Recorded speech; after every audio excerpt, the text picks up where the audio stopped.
ਇਹ ਕਹਿੰਦੇ ਨੇ ਉਹਨਾਂ ਨੂੰ ਚੋਰ ਨੇ, ਉਹ ਇਹਨਾਂ ਨੂੰ ਕਹਿੰਦੇ ਨੇ ਚੋਰ। ਹੁਣ ਚੋਰ ਸਾਕ ਬਣ ਗਿਆ ਨੇ ਆਪੇ ਚ, ਮਿਲ ਗਿਆ ਨੇ ਇਹਨਾਂ ਦੀ ਇਨਸਾਨੀਅਤ ਹੈ। ਇਹ 7 ਤਰ੍ਹਾਂ 11 ਦਿਨ ਰਲ ਕੇ ਇਹਨਾਂ ਅਦਮੋਤਮਾਤ ਕੀਤਾ ਹੈ ਉਹਦੇ ਵਾਸਤੇ, ਇਮਰਾਨ ਨੂੰ ਪਿੱਛੇ ਕਰਨ ਵਾਸਤੇ। ਹੁਣ ਕੀ ਕਰਦੇ ਨੇ ਪੈ ਮਹਿੰਗਾਈ ਹੁਣ ਤਾਂ ਬੋਲਦਾ ਹੀ ਨਹੀਂ ਕਿ ਮਹਿੰਗਾਈ ਹੋਈ ਹੈ ਕਿ ਨਹੀਂ ਹੋਈ। ਹੁਣ ਤਾਂ ਦੱਸ, ਹੁਣ ਕੋਈ ਬੋਲਦਾ? ਅੱਗੇ ਅਸੀਂ ਇਮਰਾਨ ਨੂੰ ਵੋਟ ਦਿਆ ਤਾਂ ਉਹ ਮਹਿੰਗਾਈ ਹੋਵੇਗੀ, ਹੁਣ ਤਾਂ ਕੋਈ ਆਂਦਾ ਹੀ ਨਹੀਂ ਕੋਈ ਵੀ। ਹੁਣ ਮਹਿੰਗਾਈ ਤਾਂ ਡਬਲ ਮਹਿੰਗਾਈ ਹੁੰਦੀ ਹੈ ਬਈ, ਕੋਈ ਕਹਿ ਰਿਹਾ? ਕੋਈ ਮੀਡੀਆ ਵਾਲਾ ਨਹੀਂ ਬੋਲਦਾ, ਕੋਈ ਵੀ ਨਹੀਂ ਬੋਲਦਾ, ਸਾਰੇ ਚੁੱਪ ਕਰਕੇ। ਮੀਡੀਆ ਵਾਲਿਆਂ ਦੇ ਮੂੰਹ ਬੰਦ ਹੋ ਗਏ ਨੇ, ਉਹਨਾਂ ਰੁਪਈਏ ਦੇ ਕੇ ਉਹਨਾਂ ਬੰਦ ਕਰ ਛੜੇ ਚੈਨਲ ਜਿਹੜੇ ਨੇ, ਤੇ ਉਹ ਵੀ ਨਹੀਂ ਬੋਲਦੇ ਇਸ ਵਾਸਤੇ। ਸਾਹਮਣੇ ਇੱਕ ਮੈਂ ਹਸਨੈਨ, ਤੁਸੀਂ ਦੇਖ ਰਹੇ ਹੋ ਨਿਆ ਪਾਕਿਸਤਾਨ। ਤੁਸੀਂ ਇਮਰਾਨ ਖਾਨ ਦੇ ਜਲਸੇ ਤੇ ਪਹੁੰਚੇ ਹੋ। ਅਸੀਂ ਇਸ ਵਾਸਤੇ ਬੇਟਾ ਪਹੁੰਚੇ ਇਸ ਇਮਰਾਨ ਖਾਨ ਜਲਸੇ ਵਿੱਚ। ਇਹ ਸਾਨੂੰ ਪਹਿਲਾਂ ਲੋਕਾਂ ਨੂੰ ਪਤਾ ਨਹੀਂ ਸੀ ਕੋਈ ਵੀ, ਹੁਣ ਸਾਨੂੰ ਪਤਾ ਲੱਗ ਗਿਆ ਵੀ ਇਹ ਚੋਰ ਲੋਕ ਨੇ, ਇਹ ਸਾਡੇ ਸੱਜਣ ਨੇ।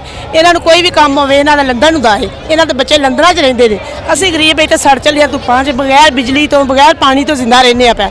ਇਹਨਾਂ ਨੂੰ ਵੋਟ ਦੇ ਕੇ ਅੱਗੇ ਲਿਆਉਂਦੇ ਆ ਪਿਆ। ਇਹ ਲੋਕ ਬਾਹਰ ਜਾਂਦੇ ਨੇ, ਇਹਨਾਂ ਕਦੀ ਸਾਡਾ ਸੋਚਿਆ ਹੀ? ਸਭ ਇਹੀ ਕਹਿੰਦੇ ਨੇ ਕਿ ਅਸੀਂ ਆਵਾਮ ਵਾਸਤੇ ਆਏ ਹਾਂ, ਆਵਾਮ ਵਾਸਤੇ ਆਏ ਹਾਂ। ਹੁਣ ਆਵਾਮ ਦਾ ਕੀ ਸੋਚ ਦਿੰਦਾ? ਉਹ ਆਪਣੇ ਸਾਰੇ ਪੇਪਰ ਸਾਫ਼ ਕਰਨ ਵਾਸਤੇ ਆਏ ਨੇ, ਇਹੀ ਹਿਸਾਬ ਹੈ। ਇਹ ਦੂਜੇ ਜਿਹੜੇ ਨੇ ਉਹ ਆਪਣੇ ਹਕੂਮਤ ਨਾਲ ਹਾਲ ਆਏ, ਸਾਨੂੰ ਵਜ਼ਾਰਤਾਂ ਮਿਲ ਗਈਆਂ ਨੇ, ਵਜ਼ੀਰ ਬਣ ਗਏ, ਉਹ ਬਣ ਗਿਆ, ਉਹ ਬਣ ਗਿਆ। ਸਾਡਾ ਕੀ ਸੋਚਦੇ ਨੇ ਪਿਆ? ਸਾਡੇ ਬੱਚਿਆਂ ਨੂੰ ਸਾਨੂੰ ਹੁਣ ਪਤਾ ਚੱਲਿਆ ਇੱਕ ਇਨਸਾਨ ਇਮਰਾਨ ਜਿਹੜਾ ਹੈ, ਉਹਦੀ ਕੋਈ ਜਾਇਦਾਦ ਬਾਹਰ ਨਹੀਂ, ਕੁਛ ਨਹੀਂ। ਉਹਦਾ ਜਿਹੜਾ ਆਪਣਾ ਘਰ ਹੈ ਉਹਨੇ ਉਹ ਵੀ ਕਿਹਾ ਕਿ ਮੇਰਾ ਨਹੀਂ। ਮੈਂ ਜਦੋਂ ਜਾਣਾ ਵੀ ਹਕੂਮਤ ਨੂੰ ਦੇ ਛੱਡੋ, ਕਿਸੇ ਗਰੀਬ ਨੂੰ ਦੇ ਛੱਡੋ। ਤਾਂ ਅਸੀਂ ਇਸ ਵਾਸਤੇ ਉਹ ਇੱਕ ਅੱਛਾ ਇਨਸਾਨ ਹੈ, ਉਹਦੇ ਵਾਸਤੇ ਆਏ ਹਾਂ। ਹੋਰ ਸਾਨੂੰ ਮੈਨੂੰ ਇਹ ਦੱਸੋ, ਨਵਾਜ਼ ਸ਼ਰੀਫ ਦੇ ਬਾਰੇ, ਸ਼ਹਬਾਜ਼ ਸ਼ਰੀਫ ਦੇ ਬਾਰੇ, ਇਹਨਾਂ ਬਾਰੇ ਤੁਹਾਡਾ ਕੀ ਖਿਆਲ? ਇਹਨਾਂ ਦੇ ਬਾਰੇ 'ਚ ਇਹ ਹੀ ਹੈ, ਸ਼ੁਰੂ ਤੋਂ ਲਾ ਕੇ ਵੇਖਦੇ ਆ ਪਿਆ ਕਿ ਇਹਨਾਂ ਬਾਹਰ ਬੰਗਲੇ ਦਾਤਾ ਹਰ ਚੀਜ਼ ਦਾ ਸਾਡਾ ਟੈਕਸ ਲੈ ਕੇ ਇਹਨਾਂ ਬਾਹਰ ਜਾ ਕੇ ਬਣਾਇਆ ਹੈ। ਇਹਨਾਂ ਸਾਡਾ ਕੀ ਬਣਾਇਆ ਹੈ? ਇਹਨਾਂ ਦੇ ਜਿੱਦੋਂ ਪੈਦਾ ਹੋਏ ਨੇ, ਮੇਰਾ ਪੁੱਤਰ ਗੱਲ ਸੁਣ, ਇਹਨਾਂ ਦੀਆਂ ਸਾਰੀਆਂ ਜਿੰਨੀਆਂ ਮਿੱਲਾਂ ਸ਼ੂਗਰਾਂ ਸਾਰਾ ਕੁਝ ਲੈ ਕੇ ਆਏ ਸਨ। ਸਾਡੇ ਵਰਗੇ ਆਮ ਬੰਦੇ ਨੇ। ਧੀ ਕਹਿੰਦੀ ਸੀ ਸਾਡਾ ਪਿਓ ਜਿਹੜਾ ਵੀ ਉਹ ਬੱਕਰੀਆਂ ਚਰਾਉਂਦਾ ਹੈ, ਜਿਹੜੀ ਉਹ ਮਰੀਮ ਨਵਾਜ਼, ਜਿਹੜੀ ਆਦੀ ਮੇਰੀ ਜਾਇਦਾਦ ਹੀ ਕੋਈ ਨਹੀਂ, ਹੁਣ ਉਹਦੀ ਕਰੋੜਾਂ ਦੀ ਨਿਕਲਦੀ ਹੈ ਪਈ, ਪਿੱਥੋਂ ਆਉਂਦੀ ਹੈ ਪਈ? ਸਾਡੇ ਟੈਕਸ ਲਿਆ ਨੇ ਇਹਨਾਂ ਲੋਕਾਂ ਨੇ, ਇਹੀ ਹੈ ਨਾ। ਤੇ ਹੋਰ ਸਾਡੇ ਇਹਨਾਂ ਦੇ ਬੱਚੇ ਜਿਹੜੇ ਬਾਹਰ ਮੁਲਕ ਗਏ ਨੇ, ਸਾਡੇ ਬੁੱਢੇ ਹੋ ਗਏ ਨੇ, ਕਿਸੇ ਦਾ ਕੁਛ ਨਹੀਂ।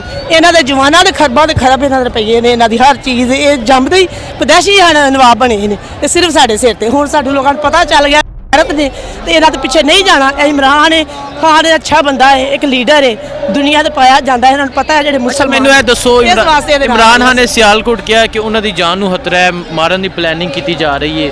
ਤੁਸੀਂ ਜਦੋਂ ਸੁਣਿਆ ਕੀ ਜਜ਼ਬਾਤ ਸਨ? ਸਾਨੂੰ ਇਹ ਜਜ਼ਬਾਤ ਨੇ, ਉਹਨੂੰ ਕੋਈ ਮਾਰੇਗਾ ਤਾਂ ਅਸੀਂ ਉਹਦੇ ਵਿੱਚੋਂ ਦੀ ਨਾ ਮਾਰ ਕੇ ਮਰਾਂਗੇ। ਉਹਨਾਂ ਨੇ ਇਮਰਾਨ ਕੱਲਾ ਨਹੀਂ, ਅਸੀਂ ਨਾਲ ਆਉਂਦੇ, ਅਸੀਂ ਉਹਦੇ ਸਾਥ ਹਾਂ। ਜੇ ਇਮਰਾਨ ਨੂੰ ਕੋਈ ਕੁਛ ਕਰਕੇ ਤੇ ਵੇਖੇ ਤੇ ਅਸੀਂ ਇਹਨਾਂ ਨੂੰ ਛੱਡਾਂਗੇ ਨਹੀਂ, ਜ਼ਿੰਦਾ ਜਾਨ ਕੁਰਬਾਨ ਹੈ ਇਨਸ਼ਾਅੱਲਾ।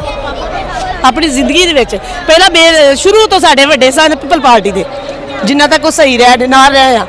ਉਸ ਤੋਂ ਬਾਅਦ ਉਹ ਵੀ ਹੋ ਗਿਆ ਨਹੀਂ, ਉਹਨਾਂ ਨੂੰ ਵੀ ਛੱਡ ਦਿੱਤਾ। ਇਹ ਕਹਿੰਦੇ ਨੇ ਉਹਨਾਂ ਨੂੰ ਚੋਰ ਨੇ, ਉਹ ਇਹਨਾਂ ਨੂੰ ਕਹਿੰਦੇ ਨੇ ਚੋਰ। ਹੁਣ ਚੋਰ ਸਾਕ ਬਣ ਗਿਆ ਨੇ ਆਪੇ ਚ, ਮਿਲ ਗਿਆ ਨੇ ਇਹਨਾਂ ਦੀ ਇਨਸਾਨੀਅਤ ਹੈ।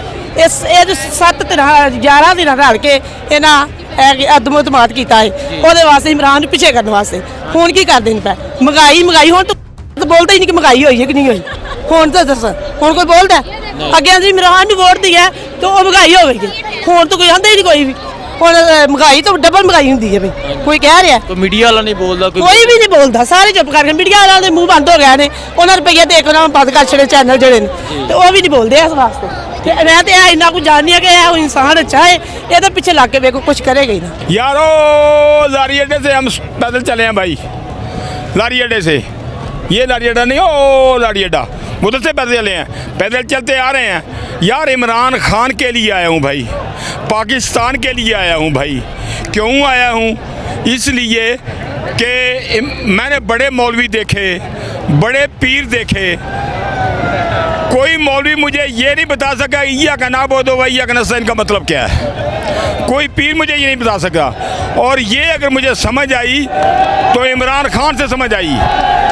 ईया का ना बोदो भाई या का नस्ताइन, इमरान खान साहब ने मुझे, बाकियों का मुझे पता नहीं है, लेकिन मुझे एहसास हुआ कि इमरान खान साहब ने मुझे पकड़कर अल्लाह के साथ ऐसे कर दिया है, डायरेक्ट कर दिया है।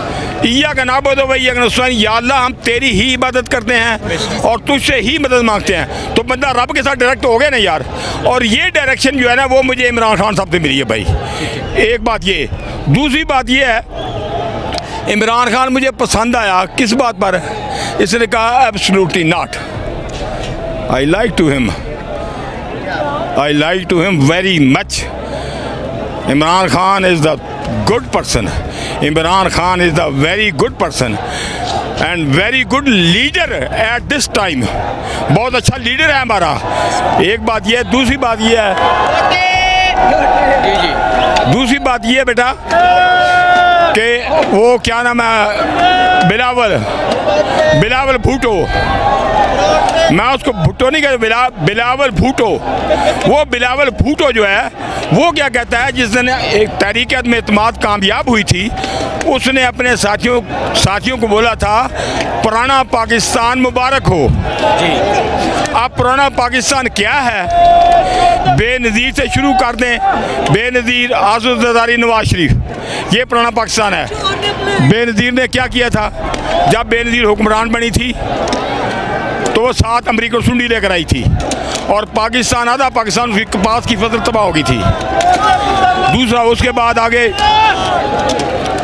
उससे आगे हम चलते हैं। दूसरा, इसको जब दौर मिला बेनज़ीर को, बेनज़ीर ने तमाम पाकिस्तान की नौकरियों पर बैन लगा दिया और बेशुमार पढ़े लिखे लोगों को बेरोज़गार कर दिया बेनज़ीर ने। झूठ, और मरियम नवाज कहती है, मरियम औरंगज़ेब कहती है झूठ बोलता है, ये मैं झूठ बोलता हूँ तो मुझे कल्ला की कसम मुझे फांसी पर लटका दें, वरना ये दोनों झूठ बोलती हैं और दबा के धमक झूठ बोलती हैं। मरियम औरंगज़ेब ने, बीबी बेनज़ीर ने लोगों को बेबस कर दिया।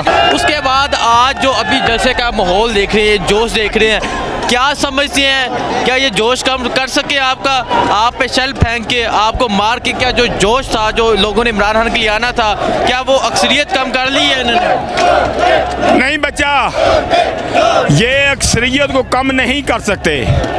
कुछ बंदे गो के मेरे जैसे जो बूढ़े हैं, वो हो सकता है रह गए होंगे, मेरे जैसे बूढ़े बंदे रह गए होंगे पीछे, लेकिन मैं तो आया हूँ, तो मेरे जैसे और भी बूढ़े यहाँ आए होंगे। ये अक्सरियत को, जो अमेरिका के मुखालिफ अक्सरियत है, उनको आप ये नहीं दबा सकते भाई, और इंशाल्लाह ये कभी नहीं दबा सकते।